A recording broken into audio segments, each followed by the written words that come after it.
안녕하세요. T샤크를 활용한 네트워크 패킷 분석 실습에 대해 강의할 최윤성입니다.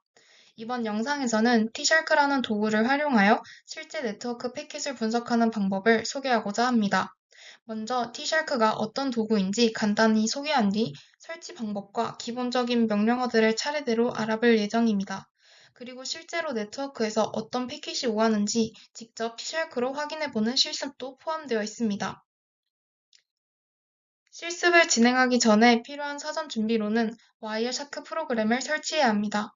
T샤크는 와이어샤크에 포함된 도구이기 때문에 와이어샤크를 설치하면 함께 사용할 수 있습니다. 그럼 T샤크 소개부터 시작해 보겠습니다.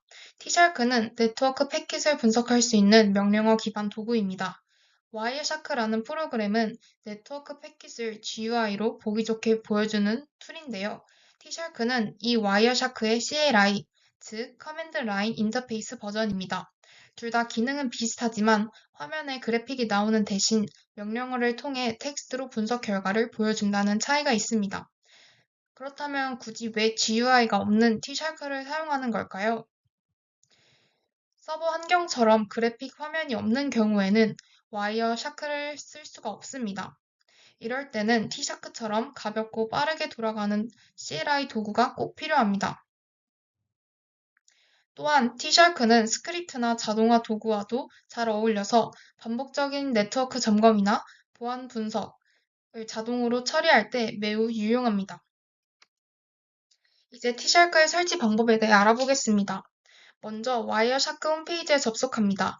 다운로드 버튼을 누르면 오른쪽 사진처럼 나오는데요. 이때 자신에게 맞는 버전을 찾아 다운로드해주면 됩니다. 다운받은 와이어샤크 셋업 파일을 실행하고 Next, 노티드 버튼을 순서대로 클릭해줍니다. 별다른 옵션을 선택하지 않은 상태로 Next를 계속 눌러주면 됩니다. 계속 Next를 눌러요. 이 화면은 np캡을 설치하기 위한 확인 내용입니다. T샤크를 설치할 때 가장 중요한 점 중 하나는 바로 np캡입니다. np캡은 네트워크 패킷을 캡처하기 위한 드라이버로 윈도우에서 T샤크가 정상적으로 동작하려면 반드시 함께 설치되어 있어야 합니다. 이 화면은 USB P캡에 대한 내용입니다. USB P캡은 USB 장치 간 통신을 캡처할 수 있도록 해주는 기능인데요. 예를 들어 키보드나 마우스가 USB를 통해 보내는 데이터를 분석할 때 사용하는 도구입니다. 하지만 이번 실습에서는 네트워크 패킷만을 분석할 것이기 때문에 USB P캡은 설치하지 않아도 전혀 상관이 없습니다. 와이어샤크 설치 도중 np캡 설치 화면이 별도로 뜨는데요. 이때 I agree를 눌러주시면 됩니다. 아무것도 체크하지 않은 상태로 인스톨을 누르고 피니시 클릭을 해줍니다. 넥스트를 누르고 피니시를 누르면 와이어샤크 설치가 완료됩니다. 제대로 설치되었는지 확인을 하기 위해 와이어샤크 설치 경로로 가서 T샤크가 있는지 확인을 해봅니다. T샤크를 설치한 뒤 바로 명령어를 입력해보면 명령을 인식할 수 없다는 오류가 나옵니다. 이때 가장 흔한 원인은 환경 변수가 설정되어 있지 않아서입니다. 환경 변수를 따로 설정하지 않은 상태에서 T샤크를 실행할 때 매번 전체 경로를 입력해야 합니다. 이렇게 하면 스크립트 작성과 반복 실행에 있어서 불편함을 겪게 됩니다. 하지만 환경 변수에 T샤크가 설치된 경로를 추가해두면 훨씬 간단하게 T샤크라는 명령어만으로도 바로 실행이 가능합니다.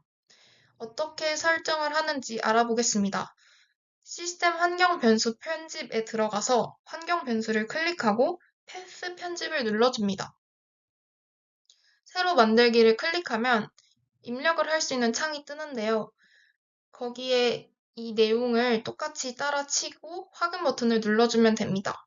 그러고 명령 프롬프트 창을 열어서 T-D 명령어를 입력해보면 사진에 나와 있듯이 이렇게 1번부터 9번까지의 인터페이스들이 출력이 되는 것을 확인할 수 있습니다. 앞으로 T샤크 명령어를 자주 사용할 계획이거나 스크립트 자동화 도구와 함께 사용할 때는 환경 변수를 꼭 설정해 두는 걸 추천드립니다. 네트워크 패킷 분석을 위해 알아야 할 개념에 대해 말씀드리겠습니다. 패킷이란 네트워크에서 데이터를 주고받을 때 작게 쪼개진 데이터 단위를 말합니다. IP 주소란 컴퓨터나 스마트폰이 네트워크 상에서 가지는 주소로 패킷 분석 시 누가 누구에게 데이터를 보냈는지를 판단할 수 있습니다. 포트 번호는 같은 컴퓨터 안에서 여러 서비스를 구분하는 번호입니다. 패킷 분석에서는 어떤 서비스 트래픽인지 식별이 가능합니다. 캡처는 네트워크 흐름을 그대로 저장하는 것을 뜻하며 필터는 그중 원하는 정보만을 추려내는 것을 의미합니다. T샤크에서 자주 사용하는 옵션들을 정리해보았습니다. 기본적으로 T샤크는 다양한 옵션들을 조합해서 원하는 방식으로 패킷을 캡처하고 출력할 수 있도록 설계되어 있습니다. 먼저 -i는 어떤 네트워크 장치에서 패킷을 capture할지 선택하는 옵션입니다. 보통 -d로 장치 목록을 먼저 확인한 다음 -i5처럼 번호를 선택해서 사용합니다. -c는 캡처할 패킷 개수를 지정합니다. 예를 들어 -c 10이면 10개의 패킷을 수집한 뒤 자동으로 종료됩니다. -w는 캡처한 결과를 pcat 파일로 저장할 때 사용하고 반대로 저장된 파일을 불러올 때는 -어를 사용합니다. -a duration: 초는 일정 시간만 캡처하고 종료를 하는 옵션입니다. -f는 처음부터 조건을 걸고 패킷을 선택적으로 수집하는 캡처 필터, -y는 수집된 패킷 중 일부만 보여주는 디스플레이 필터입니다. 이 둘은 동작 시점이 다릅니다. -t fields는 패킷 전체가 아닌 필요한 필드만 골라서 출력할 수 있도록 하는 옵션이고 -e는 어떤 필드를 뽑을지를 지정합니다. -n은 DNS 이름을 해석하지 않고 IP 주소 그대로를 출력해주는 옵션입니다. -v는 상세 모드로 패킷의 계층별 모든 필드 정보를 자세하게 출력해줍니다. 너무 길기 때문에 필요한 경우에만 사용하는 게 좋습니다. 이처럼 T샤크는 옵션만 잘 활용한다면 굉장히 다양한 분석이 가능하고 필요한 정보만 빠르게 추출할 수 있도록 설계되어 있습니다. 이제 명령어에 대해 알아보겠습니다. 먼저 T샤크-D 명령어는 현재 내 컴퓨터에서 T샤크가 사용할 수 있는 네트워크 인터페이스 목록을 보여줍니다. 숫자와 함께 각 네트워크 장치가 표시되기 때문에 어떤 장치에서 패킷을 캡처할지 결정할 수 있습니다. -i5, -c10 명령에 대해 설명드리겠습니다. 여기서 -i5는 앞에서 확인한 5번 인터페이스를 사용하겠다는 의미이고 -c10은 패킷을 10개까지만 캡처하고 자동으로 종료하겠다는 뜻입니다. 이 명령은 T샤크 실습의 기본 패턴이라고 할 수 있습니다. 다음 명령에 대해서 보면 이 옵션은 5초 동안만 캡처하고 자동으로 종료하게 하는 명령입니다. 이 방법은 시간 기준으로 빠르게 테스트하고 싶을 때 유용합니다. 캡처한 패킷을 pcat 파일로 저장하고 싶다면 W 옵션을 사용하면 됩니다. capture.pcap처럼 파일 이름을 지정해주면 지정된 파일로 저장되기 때문에 이후 재분석이나 공유가 가능합니다. 여기서는 20개의 패킷을 수집해서 capture.pcap이라는 파일로 저장하고 있습니다. 마지막 명령을 보면 -all 옵션을 사용했는데요. 방금 저장한 pcat 파일을 불러서 다시 분석을 할 수 있습니다. 캡처한 패킷 중에서 IP 주소 정보만 따로 뽑아 출력하는 방법입니다. -t fields는 전체 패킷 내용 대신 특정 필드만 출력하고 -eip.src, -eip.dst는 출력할 필드를 선택하는 옵션입니다. 이렇게 하면 불필요한 정보 없이 오고 가는 IP만 정리된 형태로 볼 수 있어서 분석이 훨씬 쉬워집니다. 다음 명령어는 T샤크에서 필터 기능을 활용하는 예시입니다. -y DNS는 디스플레이 필터로 DNS 관련 패킷만 출력하겠다는 조건을 주는 거고요. 뒤쪽은 아까와 마찬가지로 IP 주소와 DNS 쿼리 네임 필드를 출력하게 되어 있습니다. 즉 DNS 요청이 언제 누구로부터 어디로 보내졌는지를 깔끔하게 확인할 수 있는 명령어입니다. 이는 웹사이트 접속 기록, 피싱 분석 등에 자주 활용되는 방식입니다. 세 번째 명령은 HTTPS 통신에서 도메인 이름을 추출하는 방법입니다. ssl.handshake.extensions _server_name 이라는 필드는 HTTPS 핸드쉐이크 과정에서 클라이언트가 접속하려는 도메인 이름을 담고 있습니다. 이거를 SNI라고 합니다. 이 명령을 실행하면 암호화된 HTTPS 안에서도 어느 사이트에 접속했는지까지는 확인을 할 수 있습니다. 물론 실제 내용인 본문은 암호화되어 있어서 볼 수 없지만 접속한 도메인은 이 필드를 통해 확인 가능하기 때문에 보안 분석에서 아주 중요합니다. 방금 명령어들을 이해하기 위한 개념에 대해서 정리를 해보았는데요. 필드란 패킷 내부에 있는 세부 정보 항목을 의미합니다. 그래서 ip.src는 출발지 IP를 의미합니다. 그리고 dns.queryname은 DNS가 요청한 도메인이고 ssl.handshake.extensions 서버 네임은 HTTP 도메인 이름입니다. 여기서 SNI는 서버 네임 인디케이션인데요.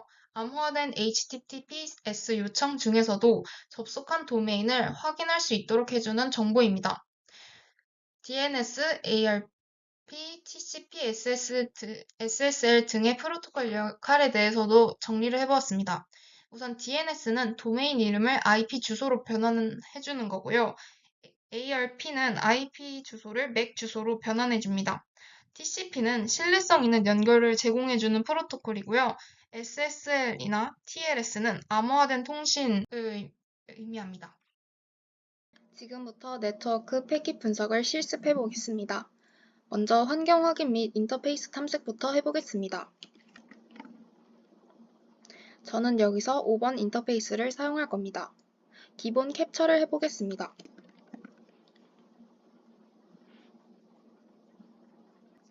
먼저 1번 패킷은 ARP 요청으로 네트워크 127.30.1.5라는 IP를 가진 기기가 누구인지 확인하려고 하는 로컬 네트워크 동작입니다. 그 다음 2번과 3번 패킷은 DNS 요청입니다. 제 컴퓨터가 android.client.google.com이라는 도메인에 대해서 A 레코드와 HTTPS 레코드를 요청하고 있습니다. 그리고 4번과 5번은 DNS 응답입니다. DNS 서버가 이 도메인을 android.l.google.com이라는 C 네임으로 돌려주면서 여러 개의 구글 서버 IP 주소를 함께 보내줍니다. 6번부터 10번까지는 퀴익 프로토콜 기반의 HTTPS 연결 과정이 보입니다. 퀴익은 구글이 만든 최신 전송 프로토콜로 TCP 대신 UDP를 사용해서 더 빠르게 HTTPS 연결을 맺는 방식입니다. 여기에서는 제 컴퓨터가 구글 서버 IP 주소로 퀴익 연결을 시도하고 서버가 응답하면서 세션을 설정하는 모습이 나타나고 있습니다. 이처럼 T# 단순히 접속한 사이트뿐 아니라 접속 방식과 연결 과정에서 오가는 프로토콜까지도 살펴볼 수 있었습니다.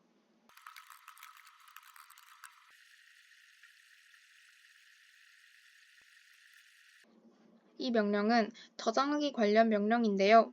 5번 인터페이스에서 패킷 20개를 캡처한 뒤 capture.pcap이라는 이름으로 파일을 저장해 보았습니다. 이렇게 저장한 파일을 불러오는 명령을 진행해 보겠습니다.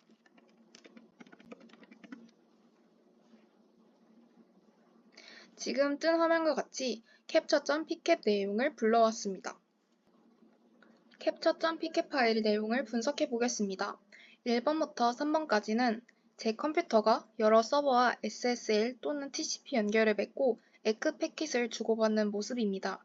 이 과정은 HTTPS 접속 과정에서 발생하는 암호화된 연결의 초기 흐름입니다.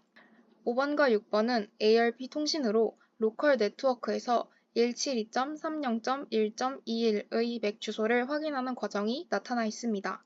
네트워크 장치끼리의 서로를 식별하는 기본 동작입니다. 7번부터 10번까지는 HTTPS 통신이 종료되는 과정과 TLS 애플리케이션 데이터 전송, 그리고 연결을 마무리하는 FIN, ECK, REST 패킷이 관찰됩니다. 즉, 하나의 암호화된 세션이 끝나는 과정입니다. 11번부터 16번은 또 다른 서버들과 새로운 SSL 연결을 시도하고 그 과정에서 REST나 ECK 패킷을 주고받는 모습입니다. 이건 여러 웹 서비스나 앱이 백그라운드에서 보안을 유지하기 위해 연결을 확인하거나 끊는 동작일 가능성이 있습니다. 마지막 17번부터 20번까지는 TCP Keep Alive 패킷이 나타나 있습니다. 이건 기존 연결을 유지하기 위해 주기적으로 신호를 주고받는 모습입니다. 이렇게 해서 서버와 클라이언트가 아직 연결 중이다 라는 것을 확인하는 동작입니다. 결론적으로 이 캡처에서는 단순히 HTTPS 접속뿐 아니라 연결 유지, 종료, 그리고 로컬 네트워크 동작까지 T샤크로 관찰할 수 있다는 점을 확인할 수 있었습니다. 이번에는 DNS 요청만 보는 명령을 실행해 보겠습니다. 화면을 보시면 이 명령이 여러 번 실행된 걸 볼 수 있는데요. 그 이유는 DNS 요청이 발생하지 않아 0개의 패킷만 캡처됐기 때문입니다.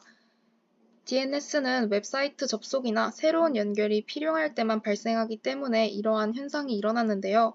그래서 이번에는 일부러 마이크로소프트 엣지 브라우저를 새로 열어서 DNS 요청을 유도했고 그 순간 캡처를 다시 진행했습니다. 그 결과 제 컴퓨터에서 ntp.msn.com 도메인에 대한 DNS 요청이 나가는 걸 볼 수 있었습니다.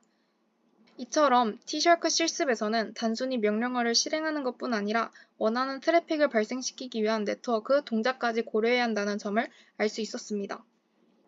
이번 명령어는 10초 동안 캡처하면서 HTTPS 접속 시 SNI 정보가 담긴 패킷만 출력을 해보았습니다.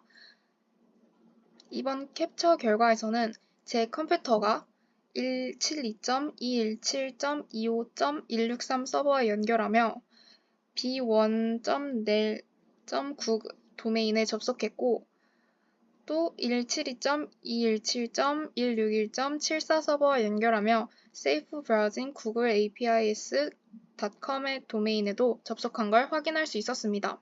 이처럼 암호화된 HTTPS 통신에서도 SNI를 통해 접속하려는 도메인 이름을 볼 수 있다는 점을 T샤크를 통해 직접 확인할 수 있었습니다.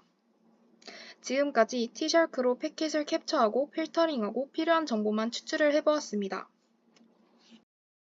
T샤크를 활용해서 네트워크 트래픽을 분석하면 다양한 정보를 파악할 수 있습니다. 예를 들어 DNS나 SNI 정보를 보면 사용자가 접속한 도메인을 알 수 있고요. 또 패킷에 담긴 출발지랑 목적지 IP를 보면 트래픽이 어디에서 어디로 흐르는지, 경로가 어떻게 되는지를 분석할 수 있습니다. 포트 번호도 중요한데 이걸 통해 HTTP, HTTPS, DNS처럼 어떤 서비스 트래픽인지 구분할 수 있습니다. 그리고 조금 더 나아가면 이상한 IP나 포트 번호를 찾아서 의심스러운 트래픽을 탐지하는 데에도 활용을 할 수 있습니다. 마지막으로 이런 T샤크 분석은 실시간 네트워크 모니터링이나 기초적인 침해 분석에도 응용할 수 있다는 점이 장점입니다. 이상으로 T샤크를 활용한 네트워크 트래픽 분석에 대한 강의를 마치겠습니다. 감사합니다.